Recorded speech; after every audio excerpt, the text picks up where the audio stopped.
favor, me responda se vocês estão vendo o que eu estou compartilhando. Vocês devem estar enxergando o Drive. Deixa eu achar aqui para eu ver o que eu estou compartilhando. Perfeito, vocês estão enxergando o Drive. Então, vou mudar para o nosso simulado. Percebam que a maior parte das pessoas que responderam foram da tarde. Ah, meu Deus, não queria pular para o início. Ok. Gente, então vamos, né? Do início. Isso me surpreendeu muito. Essa primeira questão foi a questão que vocês mais erraram, que o pessoal mais errou. Vou evitar falar vocês, porque parece que eu estou colocando na cara de vocês. Não é isso, tá? Como eu falei, vocês foram bem. Essa primeira questão foi a questão que o pessoal mais errou. Isso me surpreendeu muito, porque eu não achei uma questão muito difícil. Tiveram outras que eu considerava bem mais difícil, vocês, tipo, regaçaram, foram muito, muito bem. Vamos lá. Percebam que eu adaptei, era uma questão que só falava de vírus de maneira genérica, mas eu tentei trazer, né, o coronavírus, como se vocês não tivessem ouvido falar de coronavírus durante o ano. Vamos lá. A VUNESP diria, porque eu adaptei, o seguinte: após 10 anos, o mundo vive uma nova pandemia viral, certo? 10 anos depois da gripe suína. Desta vez, o organismo responsável é o novo coronavírus SARS-CoV-2, causador da Covid-19, que, assim como qualquer outro vírus, é um organismo obrigatoriamente parasita, uma vez que só se reproduz quando no interior de seus hospedeiros. Então percebam que é uma contextualização falando do coronavírus, mas é um exercício genérico, falando de vírus no geral. Quais são as características de um vírus? O que diferencia os vírus de outros seres vivos? Vejamos. Alternativa A. Os vírus apresentam características fundamentais dos seres vivos, como estrutura celular, reprodução e mutação? Não. Jamais. Os vírus não apresentam características fundamentais dos seres vivos. A maior parte das características, né, dos seres vivos, os vírus não apresentam. Por exemplo, estrutura celular? Jamais. Os vírus, eu não vou ficar procurando imagem no Google aqui, a gente pretende uma correçãozinha rápida, enfim. Se vocês tiverem dúvidas, fiquem à vontade para mandar mensagem, ou depois até da gente bater o nosso limite de 25 minutos, meia hora aqui, não se sintam envergonhados de, professor, eu fiquei com dúvida, ok? Ou se vocês quiserem falar alguma coisa agora, fiquem à vontade também. Os vírus não possuem estrutura celular. Lembre-se, os vírus eles são compostos basicamente por uma cápsula proteica. Às vezes a gente tem um envelope e um material genético lá no meio dos vírus. Então, basicamente, os vírus são material genético envolto por uma proteína. Às vezes a gente tem um envelope. Ok? Aquela cápsula proteica a gente chama de capsídio. Então, os vírus não têm célula. Os vírus não têm membrana plasmática. Os vírus não têm núcleo, por exemplo, né? Nem todos os seres vivos têm núcleo, mas os vírus não têm isso. Os vírus não têm organelas. Os vírus não têm metabolismo próprio.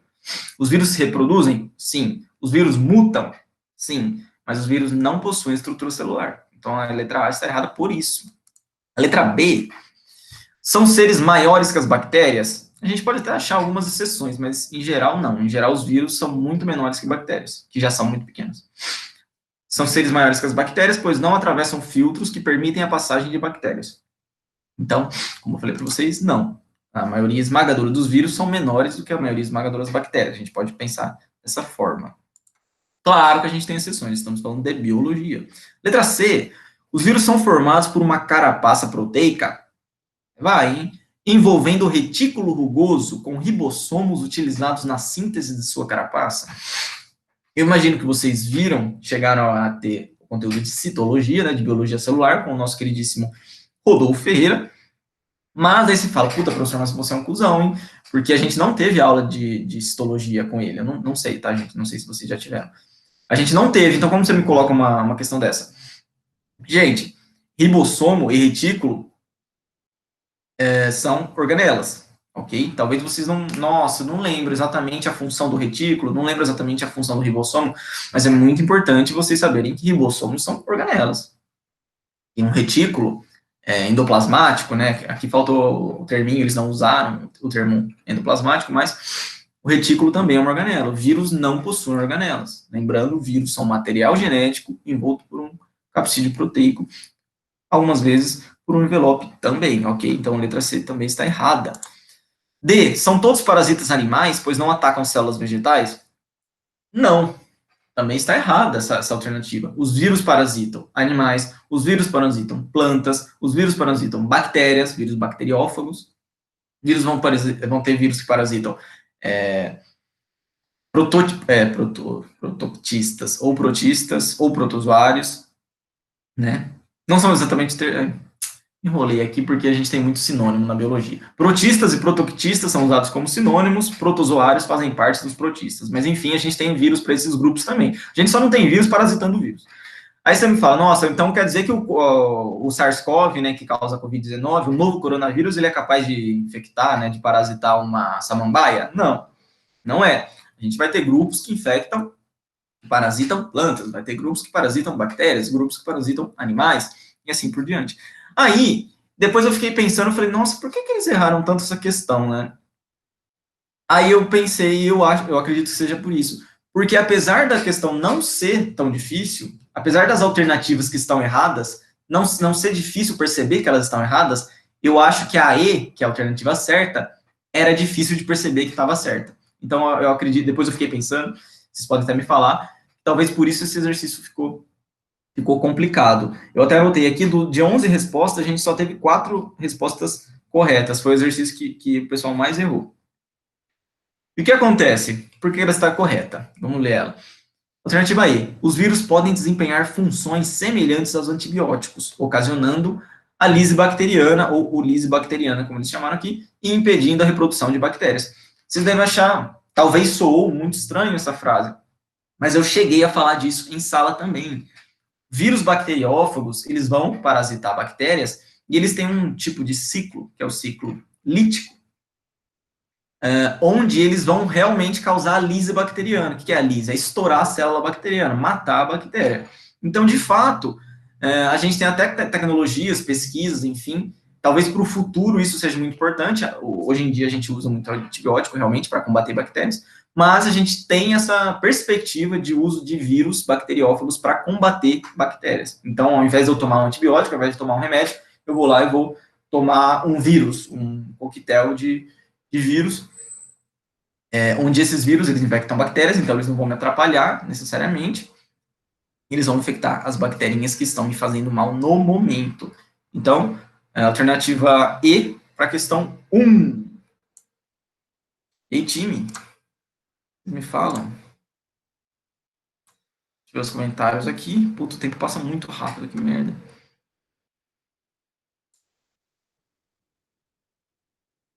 Sim, sim, sim, sim. Putz, é essa. Eu pensei na reprodução porque elas explodem. Exato. Perfeito, Isabela, por causa do ciclo lítico. Show, gente. É normal errar, tá? O simulado é para vocês errarem, para vocês perceberem onde vocês estão errando, e é muito bom que vocês, depois de ver, putz, errei por causa disso, vocês estão conseguindo chegar no raciocínio, perfeito. Muito bom, fico feliz. Vamos que vamos, para não perder tempo. Aí é só uma voadora no peito aqui, só para já no início do simulado, né, gente? Talvez a questão mais difícil, eu acredito que seja a questão mais difícil do simulado. Coloquei de propósito aqui no começo, para vocês não desanimarem, né, no fim. Eu falei, puta, vou deixar 3 difíceis no fim, aí o pessoal vai largar na 7ª questão. Vamos lá. A estrutura esquematizada abaixo é um estômago, fundamental para a ocorrência das trocas gasosas na maior parte dos vegetais. Discorra sobre o funcionamento estomático, relacionando ao transporte de seiva inorgânica, ou seiva bruta. Vocês perceberam que essa atividade de autoria é do professor de você, né? Vocês gostaram das minhas questões? É que eu não estava achando umas tão legais para mandar para vocês, aí eu inventei. Desculpa, isso ficou uma bosta. Então vamos lá. Aqui eu acho que eu estou entrando com o meu gabarito já, né? Não. E não sei por que está com essa resposta embaixo. Está com a resposta de alguém aqui. Eu peço desculpa, não sei por que entrei nessa. Fazer isso. Eu estava com a resposta de alguém ali, eu não sei por quê. Vamos lá. O que eu anotei aqui para passar para vocês? Eu percebi que nas questões, a gente, né, que está fazendo papel de professor aqui, que está atuando como professor, nas questões dissertativas, eu sei que vocês, eu imagino que vocês devem achar um saco, mas elas mostram para a gente muito mais do que uma questão de assinalar. O que eu percebi nas questões, de modo geral, nas questões dissertativas, mas essa aqui é muito. A confusão de alguns termos, também é normal. Para isso que a gente está aqui. Então, alguns termos, por exemplo, agora fugiu um exemplo que eu tinha. Por exemplo, deixa eu pensar.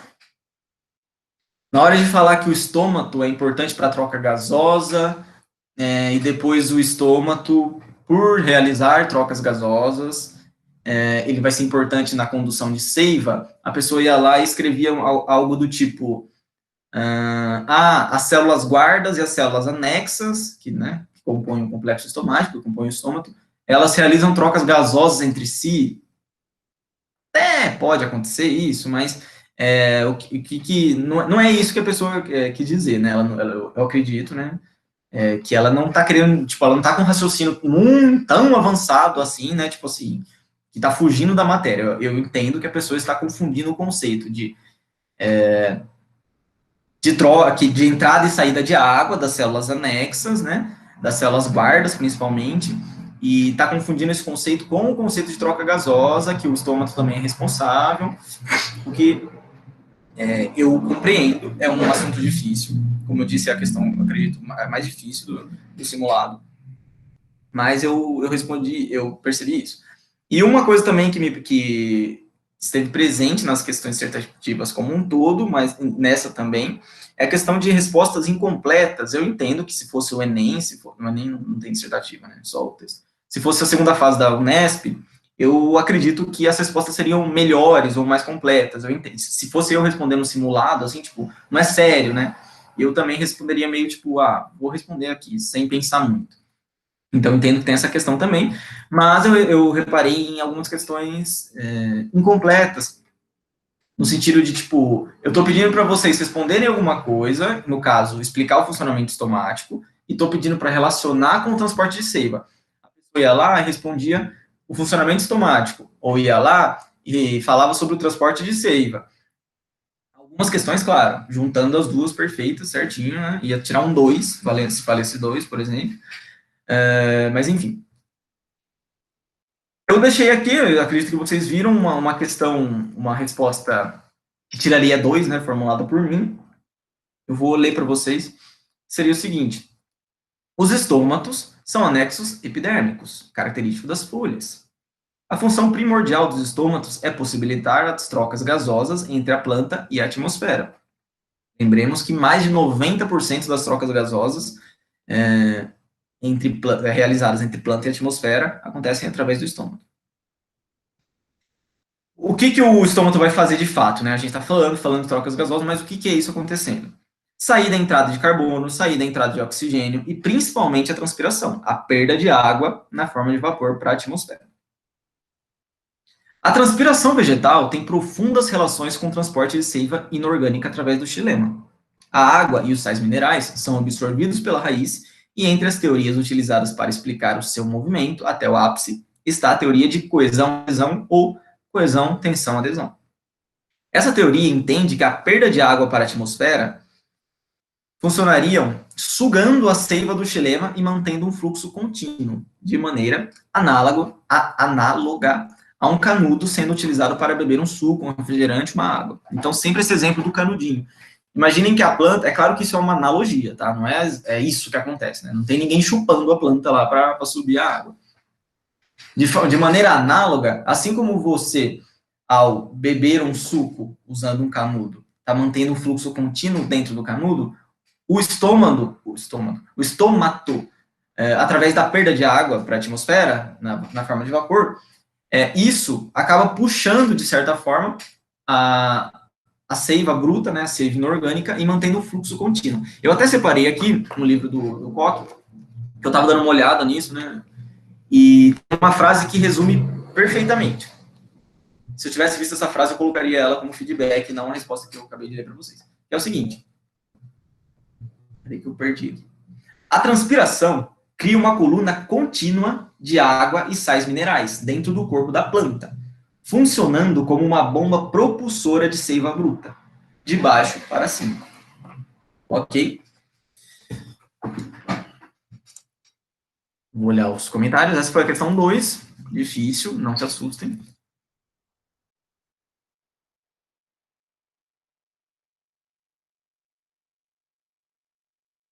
Comentários. Pesou, imagina.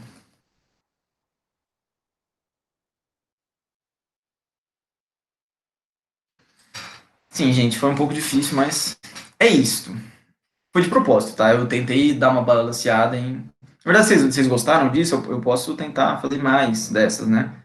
Porque eu imagino que, como aluno, a gente se sente mais motivado a fazer, tipo, um simulado, você vai ver sua nota ali, ou algo do tipo, do que, tipo, uma lista de exercícios. Também é muito importante. Vamos para a questão 3. Essa aqui, eita. Essa aqui é relativamente tranquila. Deixa eu ver quanto vocês acertaram. Vocês acertaram 8 das 11. O Veste diz: nos ambientes aquáticos, a fotossíntese é realizada principalmente por algas. Eu acho não. Todas as alternativas assinaladas, né, pelas 11 respostas, englobaram algas. Então, ou assinalaram A, ou assinalaram B, ou assinalaram C. Aí a gente teve das 11, né, assinalando a correta, que é a letra A, algas e bactérias. Por que, que a pessoa pode se confundir? É uma questão relativamente fácil, mas por que, que a pessoa pode se confundir? Porque ela pensa, puta, bactéria, né? Bactéria tá lá no solo, tá lá na matéria orgânica, tá dentro da gente, tá causando doença. Bactéria faz fotossíntese? Um grupo de bactérias faz, um grupo de procariontes faz. Que grupo é esse? As cianobactérias, ok, gente? Então, a gente está falando aqui de cianobactérias. Algas e cianobactérias. Se fosse essa, eu acredito que 10 das 11 acertariam, 11 das 11, talvez. Talvez por faltar o ciano, não faltar, né? Uma pegadinha que o vestibular se propõe a fazer. Então é isso, algas e bactérias. Algumas pessoas, uma ou duas, assinalaram plantas. Lembre-se, as plantas são fundamentais, são muito importantes na fotossíntese, mas nos ambientes aquáticos, não. A gente não tem muita planta nos ambientes aquáticos. Até tem, mas é bem mais raro do que em terra. E fungos, não. Teve, acho que, uma resposta, algas e fungos. Os fungos não fazem fotossíntese porque eles são heterótrofos, eles são heterotróficos, eles não produzem o seu próprio alimento. Eles precisam ir atrás desse próprio alimento. Não literalmente falando, certo? Porque normalmente os fungos são bem paradinhos. Indo para a questão 4 da FUVEST também. Essa foi uma questão que me surpreendeu. Eu achei ela difícil, assim, quando eu coloquei, eu considerei ela difícil, ou média para difícil, e vocês foram muito bem, acertando 9 das 11. FUVEST adaptada. A imagem ilustra o fenômeno das marés vermelhas, que podem trazer sérios problemas para organismos marinhos e mesmo para o ser humano. A gente tem uma imagem da maré vermelha aí.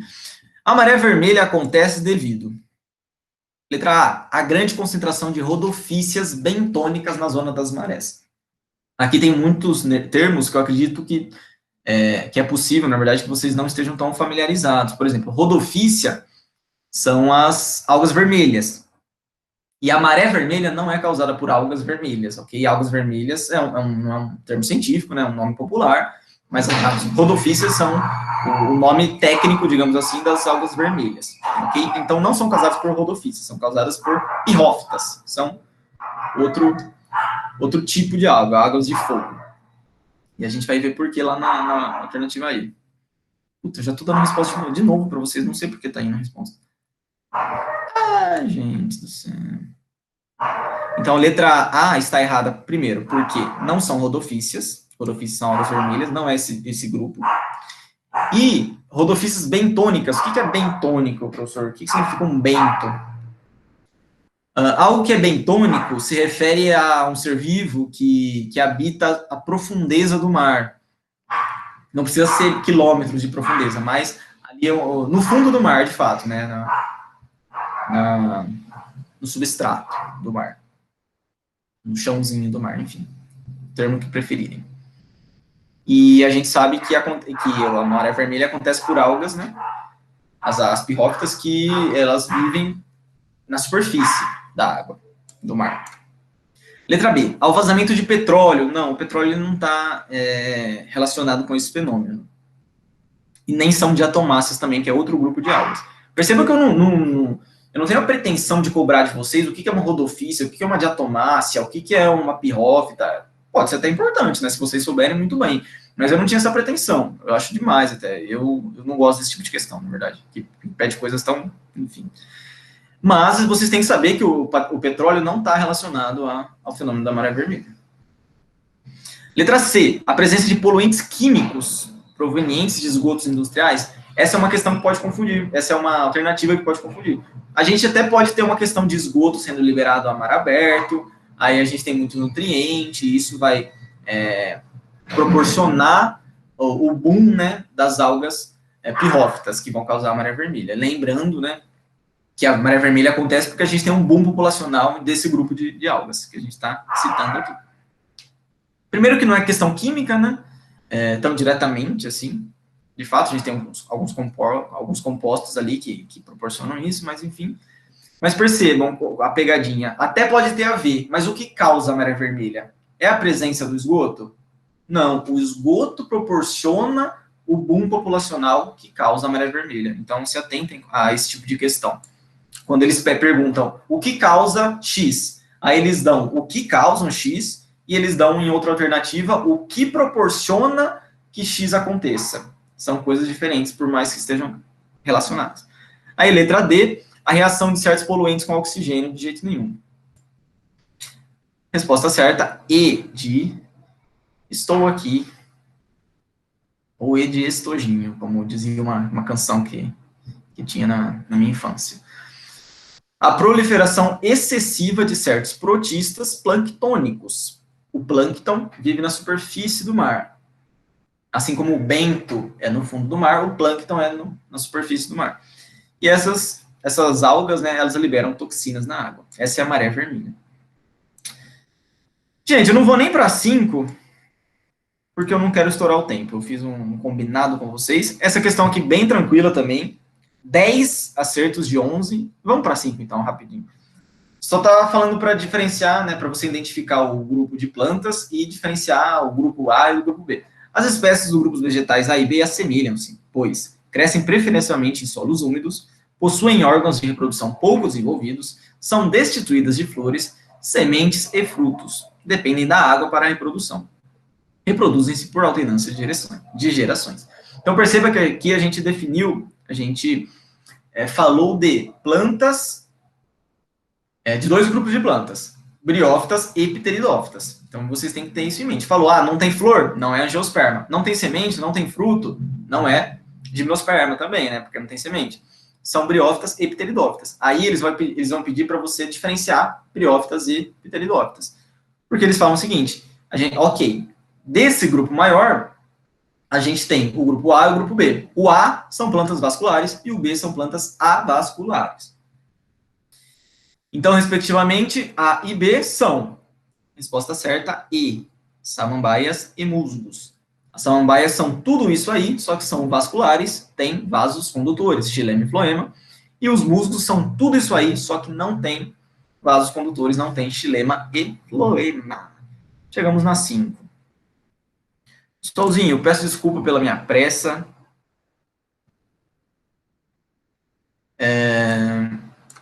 Conseguimos bater minha meta aqui de terminar. Fiquem à vontade quem já quiser sair, porque eu não vou falar muito mais.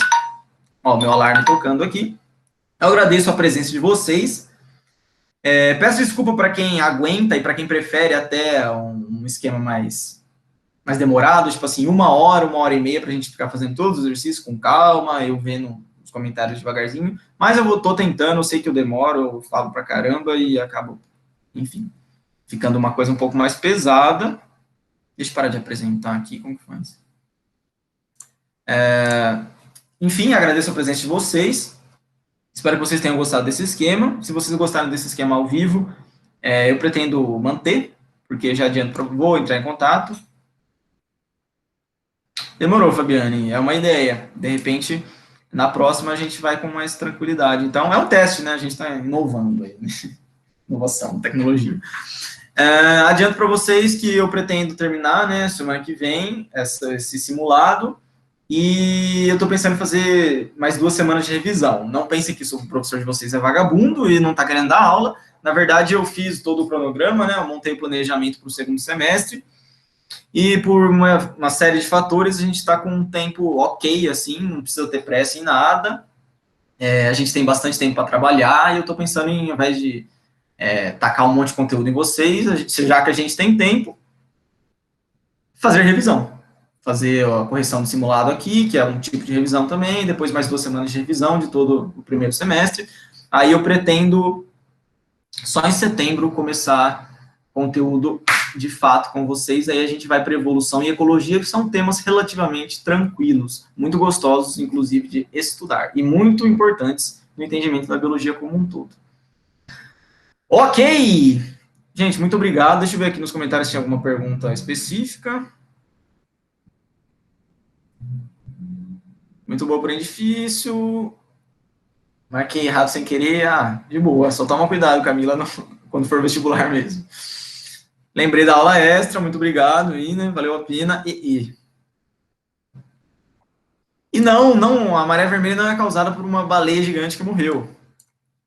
Até pode ter a ver, né? Se a baleia gigante morreu, ela tá liberando, né? A decomposição dela tá liberando um monte de nutrientes ali, mas não, as baleias mortas não são a causa principal de maré vermelha. Só com muita forçação de barra a gente consegue associar. Ok? Gente, muito obrigado. Peço desculpa qualquer coisa. Semana que vem a gente está aí no mesmo horário, na mesma casa, para vocês, ok? Fico feliz que bastante gente participou relativamente. Aí umas 10 pessoas já é bastante. Eu sei que tá foda. Certo? Muito obrigado. Tchau, tchau.